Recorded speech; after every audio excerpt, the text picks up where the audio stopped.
أشهد أن محمدًا رسول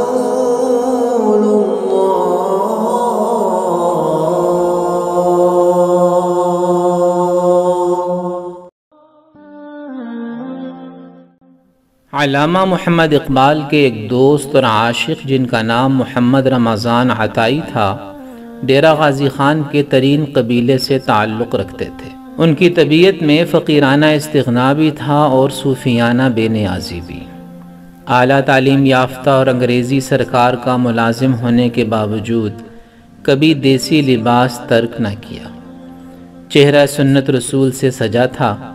فارسی اور اردو کے شعر کہتے علامہ اقبال کے عشاق میں سے تھے۔ ان کے کئی اشعار پر تضمین کہی جو علامہ نے بہت پسند کی۔ ان کے قریبی شناسا مولانا محمد ابراہیم ناگی بھی ڈیرہ غازی خان کے جج تھے۔ ابراہیم ناگی ایک درویش صفت اور صاحب علم شخصیت تھے۔ علامہ اقبال سے گہری محبت رمضان عطائی اور ابراہیم ناگی کے درمیان دوستانہ قربت کی قدر مشترک تھی۔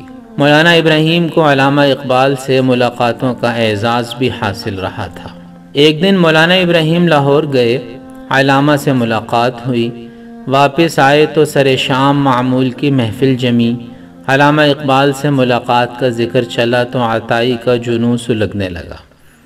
مولانا نے جیب سے کاغذ کا ایک پرزہ نکال کر عطائی کو دکھایا اور کہنے لگے، لو عطائی، علامہ صاحب کی تازہ رباعی سنو۔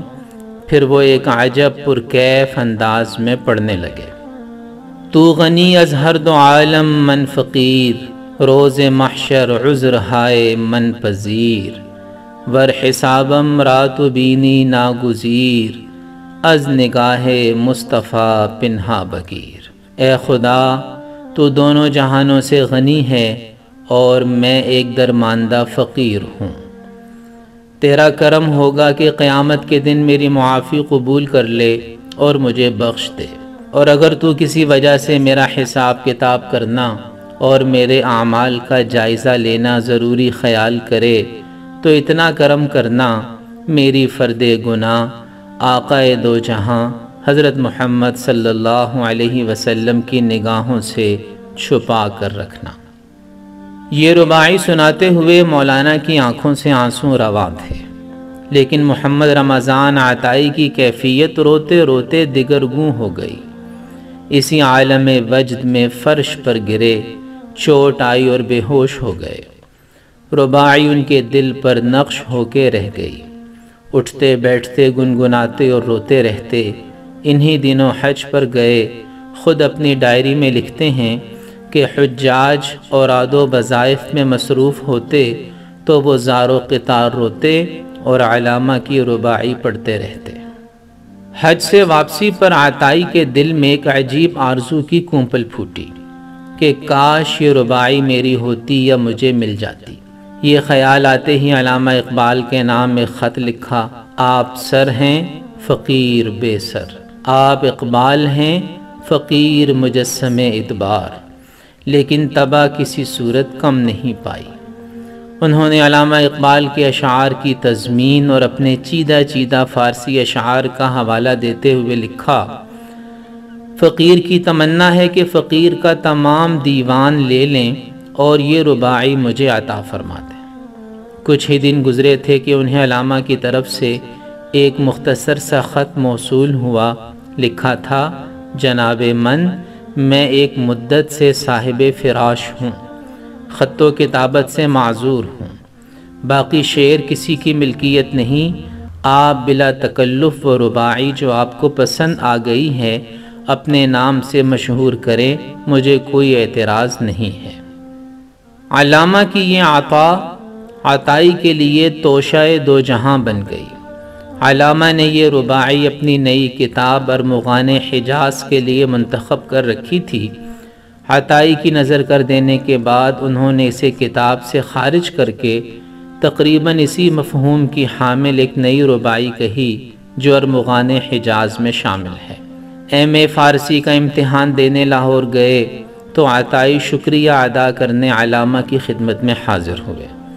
دوران ملاقات رباعی کا ذکر چل نکلا۔ عطائی نے جذب و کیف سے پڑھنا شروع کیا تو علامہ کی آنکھوں سے اشک جاری ہو گئے، اتنا روئے کہ سفید چادر کے پلو بھیگ گئے۔ اس کے بعد بھی عطائی کی علامہ سے 2 ملاقاتیں ہوئیں۔ آخری ملاقات علامہ کے انتقال سے کوئی 4 ماہ قبل دسمبر 1937 میں ہوئی۔ انہوں نے علامہ سے کہا، سنا ہے جناب کو دربار نبوی سے بلاوا آیا ہے۔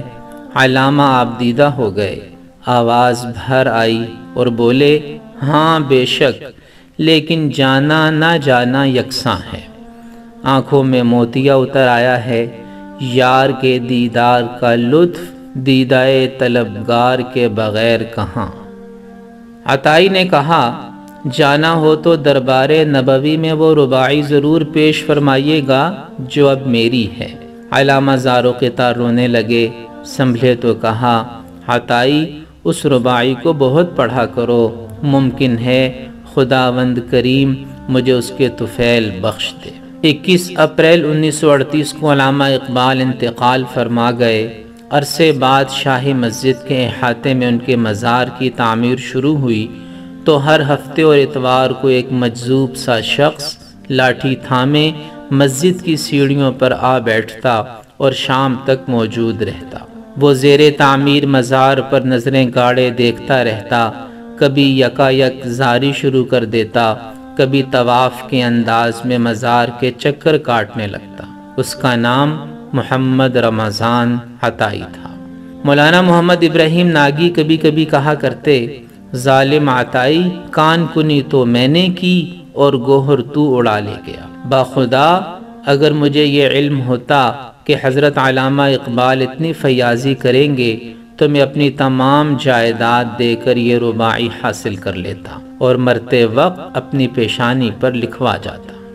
محمد رمضان عطائی سینئر انگلش ٹیچر 1968 میں اس جہاں فانی سے رخصت ہو گئے۔ انہوں نے اپنی وصیت میں لکھا، میرے مرنے پر اگر کوئی وارث موجود ہو تو رباعی میرے ماتھے پر لکھ دینا اور میرے چہرے کو سیاہ کر دینا۔